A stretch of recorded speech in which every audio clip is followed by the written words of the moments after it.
For centuries they told you, be a good girl, be sweet, be silent, be agreeable. But tell me, has good ever made anyone great? Has silence ever changed the world? If you keep pleasing the world, who will please your soul? Girls, stop being good. Start being bold. A good girl follows the rules. A bold woman writes her own. A good girl waits for permission. A bold woman creates her own way. A good girl fears rejection. A bold woman embraces it as fuel for her fire. Girls, listen carefully. Being good is the oldest trap ever created. They conditioned you to shrink so that others could shine. They trained you to say yes when your soul was screaming no. They taught you that approval is more important than ambition.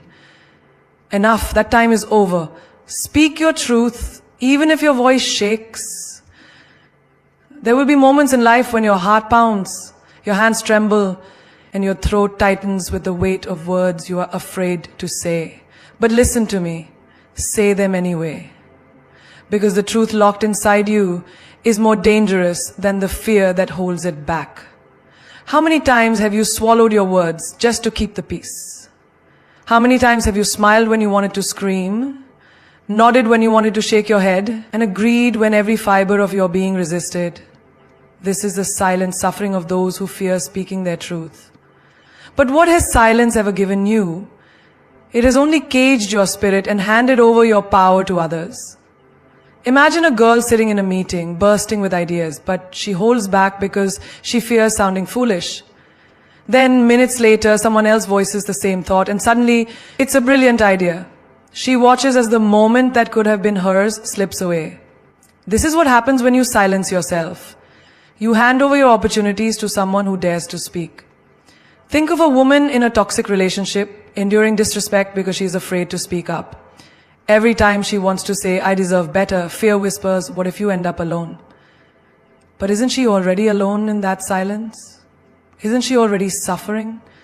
The truth may be painful, but silence is unbearable. And the day she finally speaks, I will not tolerate this anymore, her entire world shifts. Because the moment she values her voice, the world learns to value her too. The power of truth is life-changing. It's like the first breath of fresh air after being trapped in a suffocating room. But yes, the first time you speak, your voice may shake. The words may stutter. You may feel the heat of embarrassment or the weight of judgment. But let me tell you something. The bravest voices in history have trembled before they roared. Think of Rosa Parks, a woman who refused to give up her seat. Do you think she wasn't afraid? Do you think her heart wasn't racing? But she spoke. She stood her ground. And because of that, she shook the entire world. Think of Malala Yousafzai, who was told that girls should not be educated. She had every reason to stay silent, to avoid danger. But she refused. She spoke, she fought, and now her voice has given millions of girls the right to learn. Closer to home, think of your own life. Think of every moment you wanted to tell someone, I love you, but fear held you back. Every time you wanted to say, I need help, but pride silenced you. Every time you wanted to say, this is not okay, but you worried about how people would react. How many moments, how many opportunities, how many relationships have been lost because words were left unsaid? But here's the truth, your voice is the key to your freedom. It is the weapon that cuts through injustice, the light that reveals who you truly are. And the more you use it, the stronger it becomes. So start small. Speak up in conversations, express your thoughts, even if they are unpopular. Stand up for yourself, even when it's uncomfortable. Say no when you mean no, and yes when you mean yes. Because the world doesn't need another person who blends in. It needs someone who dares to be real. And if your voice shakes, let it shake. Let your hands tremble. Let your heartbeat thunder in your chest. But speak anyway, because there is nothing more powerful than a person who refuses to be silenced. The world is shaped by those who dare to speak their truth. So, will you? Never apologize for your ambition. There will be people who tell you that you are too much, too driven, too focused, too hungry for success.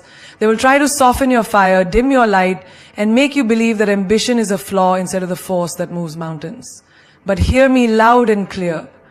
Never apologize for wanting more. From the moment you start dreaming bigger than the world expects, society will try to put you back in a box. They will whisper, "Why can't you just be satisfied?" They will call you greedy for wanting success. They will say you are selfish for prioritizing your goals. They will try to convince you that ambition is a dangerous thing for a woman. But look around. Everything great in this world was built by someone who refused to settle. Every empire, every movement, every revolution was led by someone who had the audacity to dream beyond the limits placed on them. Do you think Oprah got to where she is by being content with what she had? Do you think Serena Williams became a champion by playing it safe? Do you think any powerful woman you admire got there by apologizing for wanting more? No. They fought for it. They owned it. They walked into rooms where they were not welcomed and made themselves impossible to ignore. Yet, the world still has a habit of making ambitious women feel guilty. If a man is ambitious, he is called a leader. If a woman is ambitious, she is called too much. If a man is assertive, he is admired. If a woman is assertive, she is intimidating. If a man sacrifices for his career, he is dedicated. If a woman does the same, she is selfish. Think about it. How many times have you downplayed your goals just to make someone else comfortable? How many times have you pretended to be less excited about your achievements because you didn't want to come off as bragging? How many times have you put yourself second because you were afraid of being labeled as too career-driven? Now imagine a different reality. Imagine never shrinking your dreams for someone else's approval. Imagine walking into every room knowing that your ambition is not a burden, but a gift. Imagine chasing success without guilt, without hesitation, without feeling the need to explain yourself. This is your life, your vision, your destiny. You do not owe anyone an explanation for wanting more. You do not have to apologize for choosing to build your empire instead of fitting into someone else's idea of what your life should be. The people who truly support you will celebrate your ambition, not shame you for it. The ones who try to make you feel guilty are the ones who fear what you are capable of. And that is their problem, not yours. Ambition is what separates those who settle from those who create. Ambition is what turns dreams into reality. It is what builds legacies, what transforms lives, what changes the course of history. So if anyone ever tells you that you are too ambitious, look them straight in the eye and say, "Thank you," because that means you are on the right path. That means you are making waves. That means you are stepping into the power that was always meant for you. Never apologize for your ambition. Own it. Chase it. Let it make you unstoppable. Say no without guilt. There is a power in the word no. A power that many people, especially women, have been conditioned to fear. From childhood, we are taught to be agreeable, to be accommodating, to say yes even when we want to say no. We are trained to believe that denying someone else's request makes us selfish, rude, or unkind. But let me tell you something. Saying no is not an act of cruelty. It is an act of self-respect. How many times have you said yes just to avoid disappointing someone? How many times have you stretched yourself too thin, doing things you did not want to do simply because you were afraid of seeming unkind? How many times have you smiled and nodded while every part of your soul screamed for you to walk away? We have been conditioned to believe that saying no makes us bad people. But the truth is, saying yes when you want to say no does not make you kind. It makes you a prisoner. A prisoner to other people's expectations. A prisoner to guilt. A prisoner to the fear of rejection. Think about a woman who is drowning in responsibilities at work. Yet, when her boss asks her to take on another project, she automatically says yes, even though she knows she doesn't have the time. She sacrifices her well-being, her peace of mind, and her personal life just to avoid the discomfort of saying no. And what happens? The workload increases, the stress piles up. And the worst part, no one even realizes the weight she is carrying. Because she never said no. Or imagine a friend who constantly drains your energy, always taking, never giving. Every time they call, you drop everything to be there for them, even when it exhausts you. One day, you think about saying no, but then the guilt creeps in. What if they think I'm a bad friend? So once again you say yes, even when it costs you your peace. But let me ask you this. When was the last time you prioritized yourself? We live in a world that teaches us to be available to everyone except ourselves. But the truth is, you are not obligated to be everything for everyone. You are not a machine that exists to please, to serve, to accommodate. You are a human being with your own needs, your own limits, and your own boundaries. And those boundaries deserve to be honored. Saying no does not make you unkind. It does not make you selfish. It does not make you less of a good friend, a good daughter, a good partner, or a good colleague. Saying no simply means you respect yourself enough to choose what is right for you. And here's something even more powerful. The more you say no to things that drain you, the more energy you have to say yes to the things that truly matter. When you say no to toxic relationships, you make space for healthier connections. When you say no to overworking yourself, you create room for rest and self-care.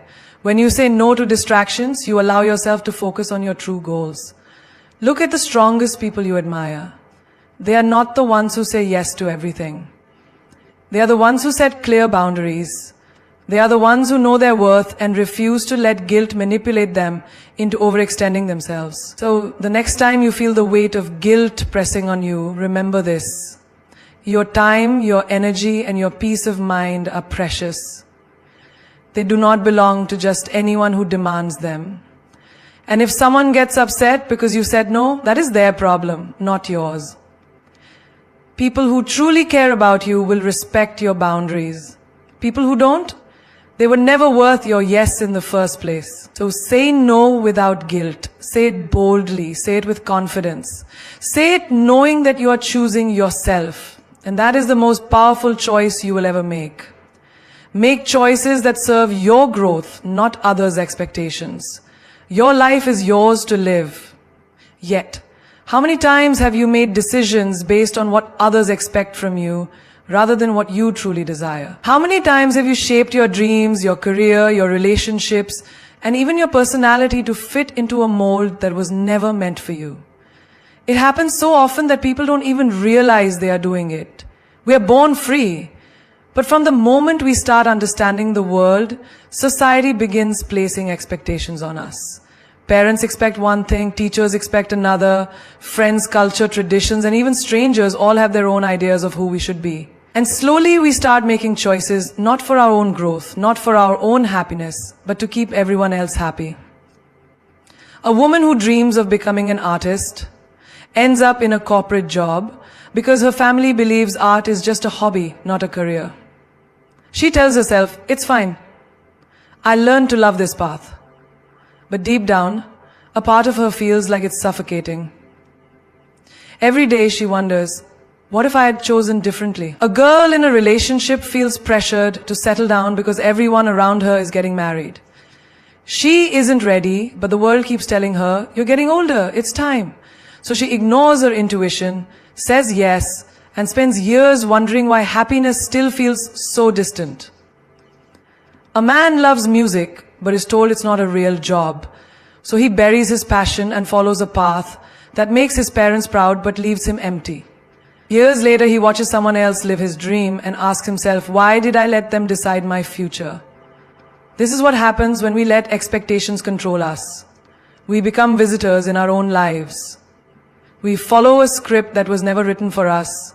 We silence the voice inside us that knows what we truly want. But tell me, who is going to live with the consequences of your choices? The people who pressured you? The ones who told you what you should do? No, you are the one who has to wake up every morning and live that life. So shouldn't you be the one making the decisions? Growth does not come from pleasing others. Growth comes from choosing yourself, from making bold choices that align with your dreams, even if they make others uncomfortable.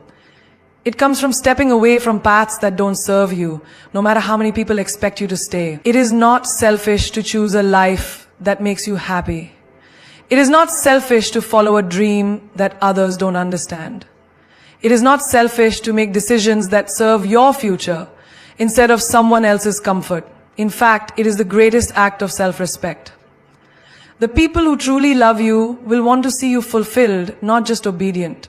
The ones who try to control your choices They are not thinking about your happiness. They are thinking about their own expectation. And expectations are not a reason to sacrifice your life. You do not owe anyone an explanation for the way you choose to grow. If quitting a job that drains you is what you need, do it. If walking away from relationships that limit you is necessary, walk. If following your passion means disappointing a few people, let them be disappointed. Because at the end of the day, this is your journey, your path, your future, and you deserve to live it in a way that sets your soul on fire. Take risks without seeking approval. If you wait for permission to chase your dreams, you will wait forever. If you seek approval before taking risks, you will spend your whole life standing at the edge, never jumping, never flying, never truly living. The truth is, the greatest things in life are built by those who dared to step into the unknown, without asking for validation, without waiting for someone else to say, yes, go ahead. Because if you live your life based on whether others approve of your choices, you are not really living. You are just following a script that was never written for you. Think about how many times you have held yourself back because you were afraid of what people would say. How many times you had an idea, a dream, a passion burning inside you, but before you could even take the first step, your mind filled with doubts. Will they support me? What if they think I'm crazy? What if I fail and they laugh at me? A woman wants to quit her job and start her own business, but instead of trusting her gut, she asks everyone around her for advice. Half the people tell her it's too risky. Some tell her she's being unrealistic. A few remind her of all the ways she could fail, and so she buries her dream. Years later, she watches someone else succeed in the very thing she wanted to do, and she realizes the only thing that stopped her was waiting for permission to believe in herself. A young man has an idea for a book. He tells a few friends, but they don't take him seriously. You, a writer, come on. He lets their words sink into his mind, and instead of writing, he convinces himself it was a foolish idea. He never picks up the pen again. But what if he had ignored them? What if he had taken the risk not caring what they thought? Maybe today his book would be in the hands of millions. This is what happens when you seek approval before taking risks. You allow other people's fears, doubts, and limitations to become your own. But no one else has to live with your regrets. Only you do. The people who hesitate, who tell you to play it safe, are usually the ones who never took risks themselves. They don't want you to step out of your comfort zone because they never stepped out of theirs.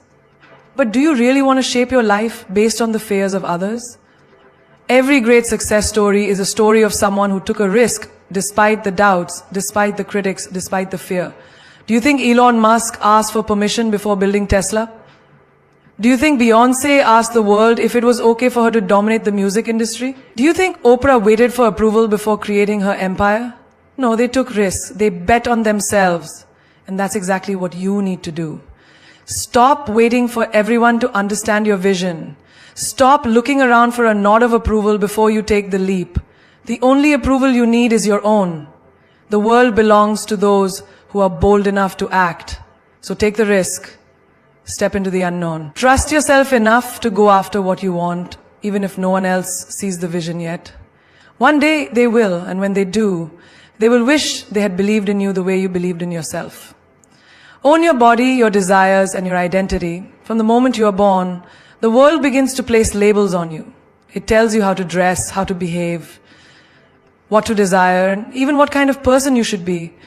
It teaches you to shrink yourself to fit expectations, to mold your identity into something digestible for others, and to ignore your own wants and needs in order to avoid judgment. But let me tell you something. You do not belong to the world's opinions. You belong to yourself.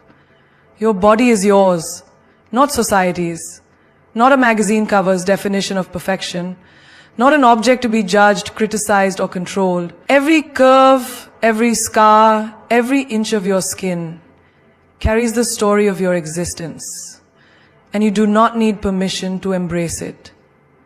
How many people spend their entire lives hating the very vessel that carries them through life, simply because someone else told them they should? A woman stands in front of a mirror, picking herself apart, comparing her body to an unrealistic beauty standard. She hides behind baggy clothes, refuses to take pictures, and constantly apologizes for the way she looks. But what if she decided to stop apologizing? What if she decided to love herself not in spite of her imperfections, but because of them? The moment you stop seeking validation for your body is the moment you reclaim it as your own.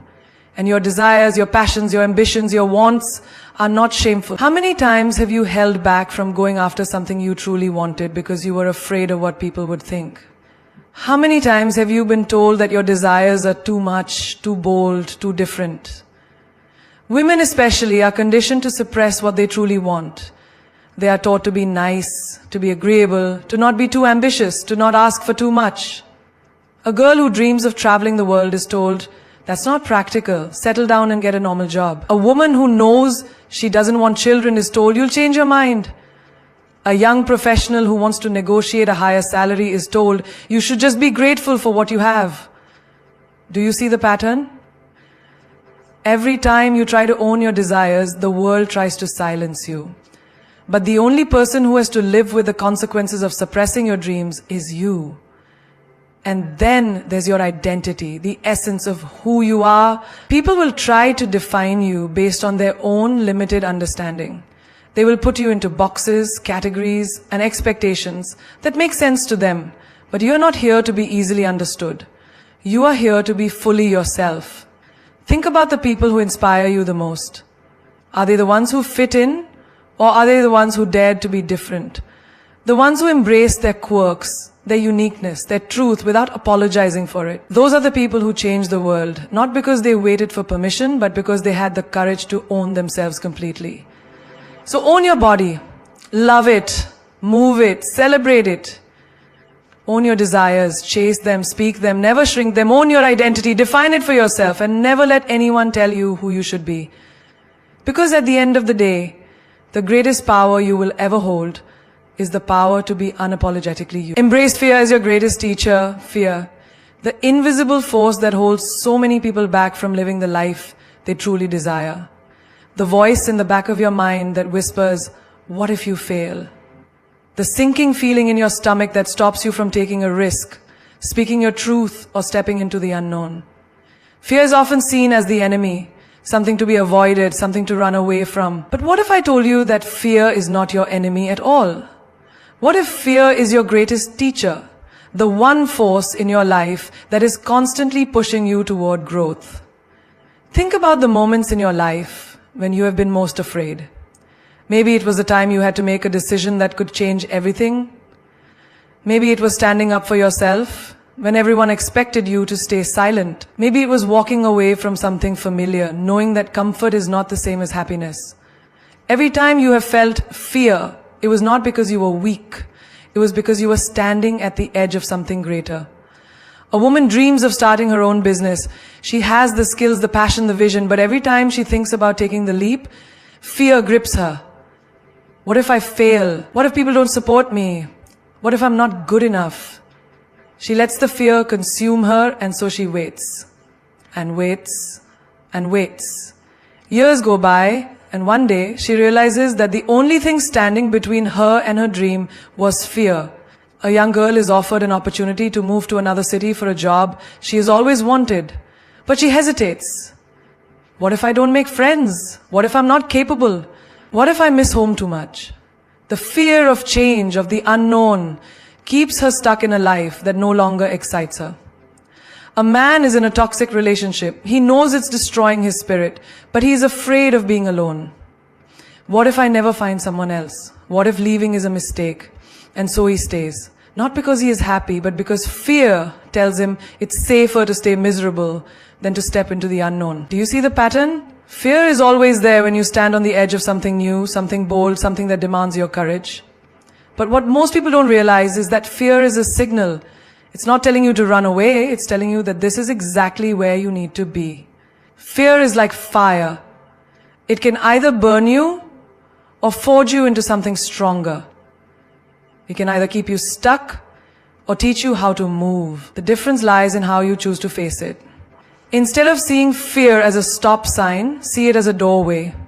Every time you feel afraid, ask yourself, what is this fear trying to teach me? Fear teaches you that discomfort is where growth happens. Fear teaches you that taking risks is the only way to truly live. Fear teaches you that the biggest regrets in life come from the chances you didn't take, not the ones you did. If you wait for fear to disappear before you take action, you will wait forever. Fear doesn't vanish. You simply learn to walk with it. You learn to hear the voice of doubt but not obey it. You learn to feel the fear and move forward anyway. So embrace fear. Thank it for showing up. Let it be the fire that fuels you, not the cage that traps you. Because on the other side of fear is everything you have ever wanted, waiting for you to be bold enough to claim it. Never be defined by others' labels. From the moment you take your first breath, the world starts putting labels on you. They call you by your gender, your race, your family background, your social status. They tell you what you can and cannot do based on these labels. They decide your worth before you even understand who you are. And most people spend their whole lives living within the limits of these labels, never questioning them, never realizing that who you are is not for the world to define, it is for you to create. Think about how often you've been told who you should be. You're too young to do that. You're a woman, so you should behave this way. You're from this background, so you should lower your expectations. You don't fit into this mold, so you won't be accepted. These are not just words. These are cages. Cages that keep people trapped in identities that don't belong to them. Cages that force them to live lives they never chose. And the worst part? Most people believe these labels. They accept them without question, and in doing so they lose themselves. A girl grows up hearing that she is too quiet to be successful, so she shrinks herself, believing that only loud, extroverted people can lead. But what if she had refused that label? What if she had realized that her quiet nature was not a weakness, but a strength? What if she had embraced the power of observation, deep thinking, and speaking only when necessary? Maybe she would have become one of the greatest minds of her time. A boy is told he is not smart enough because he struggles in school. So he stops trying, convinced that he will never amount to anything. But intelligence is not just measured in grades. It is in creativity, resilience, and the ability to think differently. If he had rejected that label, if he had believed in himself despite what others said, maybe he would have gone on to build something extraordinary. A woman is labeled as too ambitious, as if having dreams is something to be ashamed of. She is told to tone it down, to not intimidate others, to be more agreeable. But if she had let that label define her, she would have never broken barriers, never pursued her purpose, never become the force she was meant to be. Do you see how dangerous labels are? They are not just words, they are invisible chains that keep people from becoming who they were born to be. But here's the truth. Labels only have power if you accept them. Imagine if every successful person had let labels define them. If Oprah had believed she was just a poor girl who wouldn't make it. If Einstein had accepted the label of slow learner. If every groundbreaking woman in history had let society tell her that she wasn't capable. The world would have lost some of its greatest minds, all because of meaningless labels. You are not here to fit into someone else's idea of who you should be. You are not here to make yourself smaller so that others feel comfortable. You are here to create your own identity, to break the rules that don't serve you, to define yourself on your own terms. So the next time someone tries to put a label on you, remember this: you do not belong in a box. Tear off the labels, reject the limitations, be too bold, too different, too much, because the only definition of you that matters is the one you choose for yourself. Turn rejection into redirection.